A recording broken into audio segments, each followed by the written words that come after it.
While the United Nations Security Council passed a resolution demanding an immediate ceasefire in Gaza, fighting still continues. According to the latest Gaza Health Ministry report, at least 32,623,000 Palestinians have been killed and 75,092 injured in Israel's military offensive on Gaza since October 7th. Now, a movement called Coalition for Good has been initiated to eradicate the injustices against humanity. To tell us a little bit more about the movement, we're going to be joined via video link by gift of the Givers founder and director, Dr. Imitiaz Sooliman. Dr. Imitiaz, good afternoon, and thank you for joining us here on the SABC at this hour. Good afternoon, Lisa. Thank you very much. Dr. Imitiaz, perhaps you could shed more light on the organization, the need for its formation, the Coalition for Good movement. Well, it's not so much an organization, Lisa. It's more an idea. And this idea came, strangely enough, during the last 2 years that I've been traveling throughout South Africa.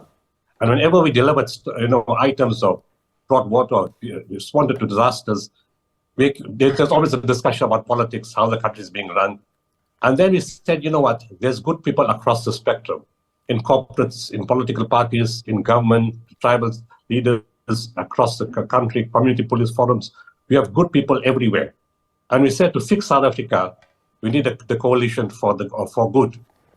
And in the process, why do you do that? To respect humanity, to bring out the humanity in us. And those were the terms I was using throughout the last 2 years. And then the war came on October 7th. And around the 16th or 17th, Al-Ahli Hospital got bombed.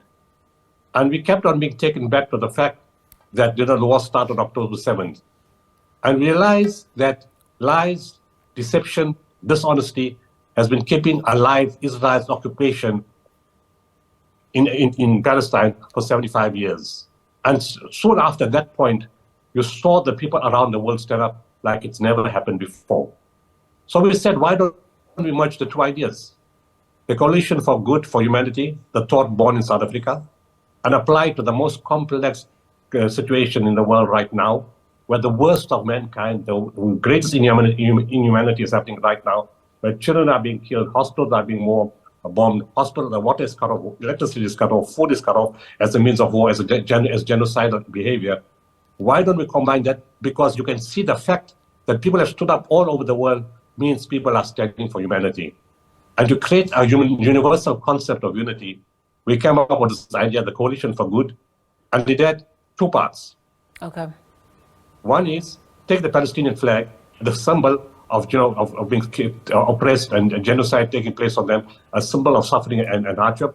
And there's no other country in the world that can identify with apartheid better than us. We've lived it, we know it.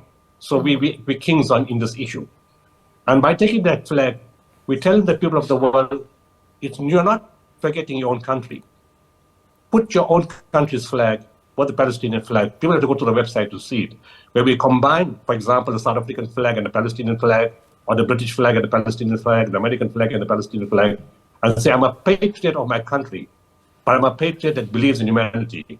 And what's happening in Palestine is inhumane. So I stand with the people of the world with a combined flag as the patriotism of my country to show my humanity. If my government doesn't support the people of Palestine, if my government supports Israel and sends weapons, I'm not part of that. Yeah. Not in my name. But I stand as an individual, as a group, in the interest of humanity, to act in the interest of humanity, in this case, represented by Palestine. Dr. Imitiaz, thank you for that. Speaking about the eradication of injustices against humanity, perhaps you could just unpack further in terms of who all is involved. And on the back of the aim that you just echoed now, talk to us about the action plan and the call to action as well. Well, it's simple, as I said, it's not so much an organization. A website has been created, and like-minded people across the world are invited to visit that website. This was actually launched on Thursday, just 2 days ago. Yeah. And we sent it to influencers, people. We actually sent it to the Palestinians first. Those who are their best representatives, those who become influencers all over the world, sending out messages from inside the war zone to say, look, do you agree with this idea? And if you do, send it to your people.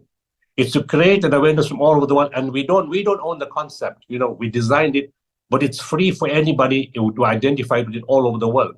To say you can take this, there's no cost, there's no copyright, as long as there's no profit made here, it's for free. There's different types of logos. 193 countries' flags have been designed and put on that site.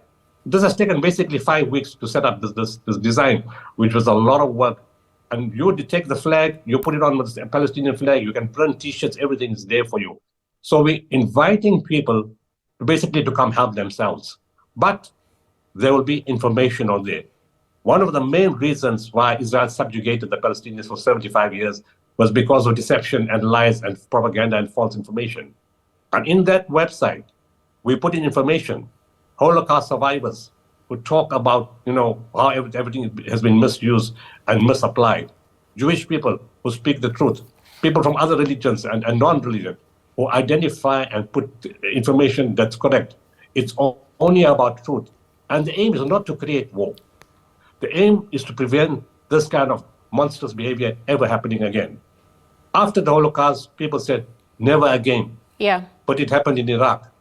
A lie was created by the Americans saying there's weapons of mass destruction, and they killed so many people, and 500,000 children died because of no milk being supplied to them. But the effects of depleted uranium in Iraq is going to take millions of years to go away. It happened there. And again, it's happening here. It happened to some extent in Bosnia. It's happened in Rwanda. It's happening in Sudan. It's happening, in DRC again. We're having this over and over again.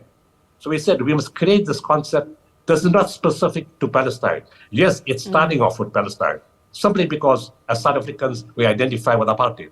And I have a personal interest because the head of my office was deliberately murdered by the Israelis. Yeah. And 175 of my team members' families were murdered by them. So I have an extra special interest in Palestine, but not restricted to Palestine. Dr. I don't want to Imitiaz, see people from other countries suffer like this. Let me just come in there as we wrap up as well, because you've spoken about it, not only focusing on what's transpiring in Palestine. Just perhaps as we end off, we could get your reaction to the latest unfolding with regards to the humanitarian crisis in Gaza. Also, the fact that it is still the holy month of Ramadan. There had been that ceasefire that had been implemented, but we're just looking at Israel's action to date. What are you observing as well on that front? And also just the efforts by world leaders at large. Well, Israel has clearly shown that it's a rogue state. It's a rogue nation, a terrorist state led by a terrorist Prime Minister Benjamin Netanyahu, a terrorist defense minister, a terrorist cabinet, inflicting terror on people, using hunger, famine, weapons of mass destruction that kill thousands of people, strike hospitals, and do everything possible to prevent, first of all, kill people, by weapons, and then try to kill people with disease, lack of water, and blockage of food, so they may die from starvation, from hunger, from thirst and disease. And the fact that they haven't listened to the ICJ, which decision was taken against them, a ceasefire was called for. Had it been any other country in the world, you would have seen Americans and the British and the Western nations sending their troops and their weapons and their armies to go and stop this kind of stuff. But of course, you're not the right color, you're not the right place, you are the West, you are white, you are supremacist, you are imperialist, you are colonialist. You do what you want. But it's Ramadan, as you said. We have a teaching that truth always finally wins. And the greatest thing that has happened is the 75 years of Israel's lies have been exposed, as you can see from the marches that are taking place all over the world, and the protests and the defending of the truth, and people speaking every way to fight this.